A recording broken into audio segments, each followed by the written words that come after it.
Soon afterwards he went about through cities and villages, preaching and bringing the good news of God's kingdom.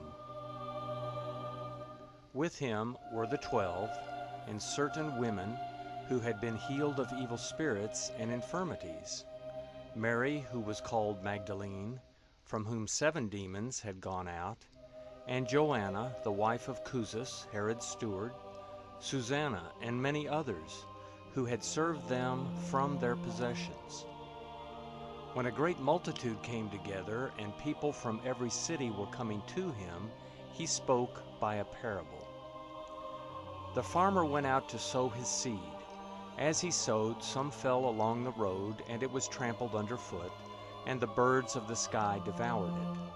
Other seed fell on the rock, and as soon as it grew, it withered away, because it had no moisture. Other fell amid the thorns, and the thorns grew with it and choked it. Other fell into the good ground, and grew and produced 100 times as much fruit. As he said these things, he called out, "He who has ears to hear, let him hear." Then his disciples asked him, "What does this parable mean?" He said, "To you it is given to know the mysteries of God's kingdom, but to the rest in parables, that seeing they may not see, and hearing they may not understand.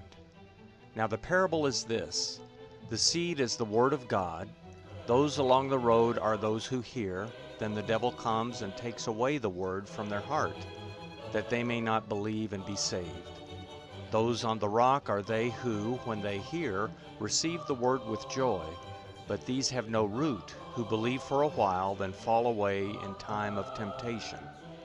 That which fell among the thorns, these are those who have heard, and as they go on their way, they are choked with cares, riches, and pleasures of life, and bring no fruit to maturity.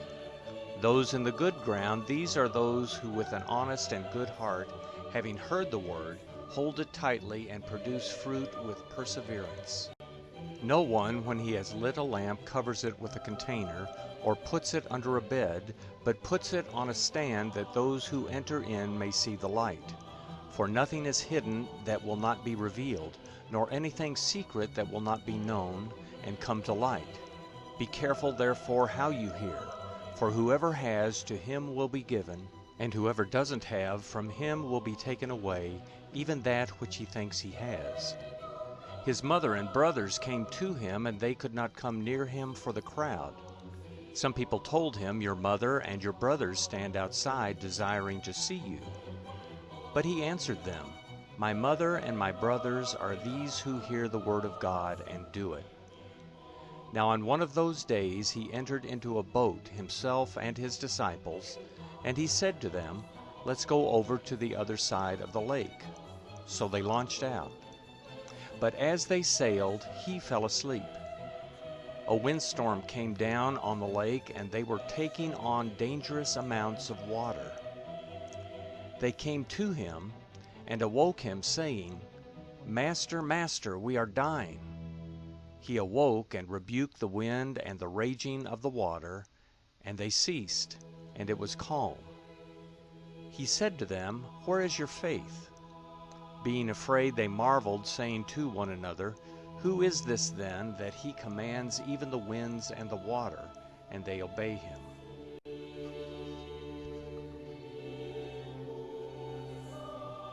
Then they arrived at the country of the Gadarenes, which is opposite Galilee.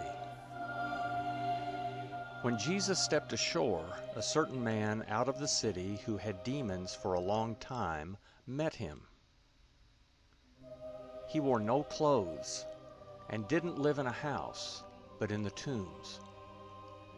When he saw Jesus, he cried out and fell down before him, and with a loud voice said, "What do I have to do with you, Jesus, you Son of the Most High God? I beg you, don't torment me." For Jesus was commanding the unclean spirit to come out of the man. For the unclean spirit had often seized the man. He was kept under guard and bound with chains and fetters.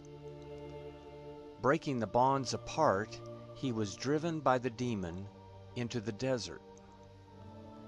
Jesus asked him, "What is your name?" He said, "Legion," for many demons had entered into him. They begged him that he would not command them to go into the abyss.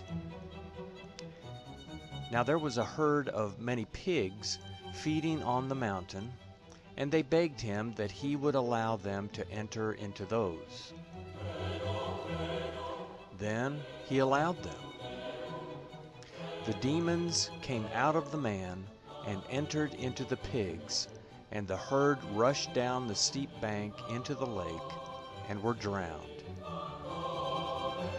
When those who fed them saw what had happened, they fled and told it in the city and in the country. People went out to see what had happened. They came to Jesus and found the man from whom the demons had gone out, sitting at Jesus' feet, clothed and in his right mind, and they were afraid. Those who saw it told them how he who had been possessed by demons was healed. All the people of the surrounding country of the Gadarenes asked him to depart from them, for they were very much afraid. Then he entered into the boat and returned. But the man from whom the demons had gone out begged him that he might go with him. But Jesus sent him away, saying, "Return to your house and declare what great things God has done for you."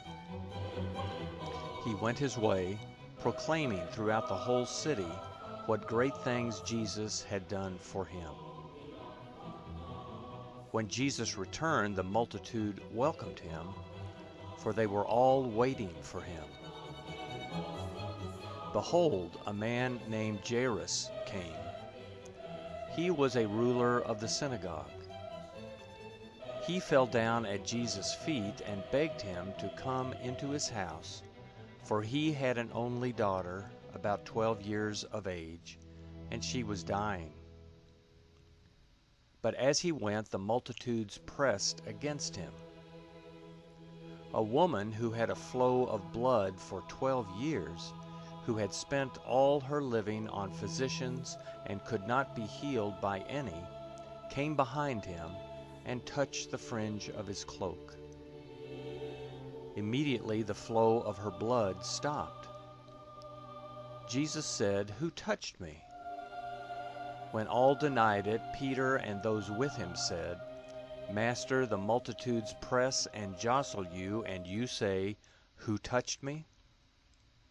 But Jesus said, "Someone did touch me, for I perceive that power has gone out of me." When the woman saw that she was not hidden, she came trembling and falling down before him, declared to him in the presence of all the people the reason why she had touched him, and how she was healed immediately. He said to her, "Daughter, cheer up. Your faith has made you well. Go in peace." While he still spoke, one from the ruler of the synagogue's house came, saying to him, "Your daughter is dead. Don't trouble the teacher." But Jesus, hearing it, answered him, "Don't be afraid.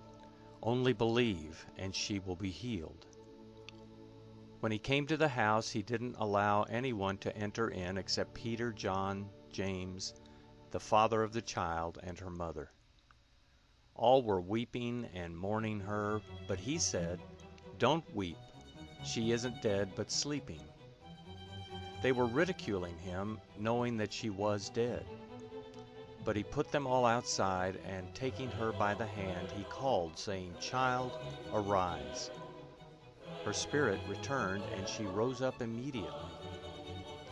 He commanded that something be given to her to eat. Her parents were amazed, but he commanded them to tell no one what had been done.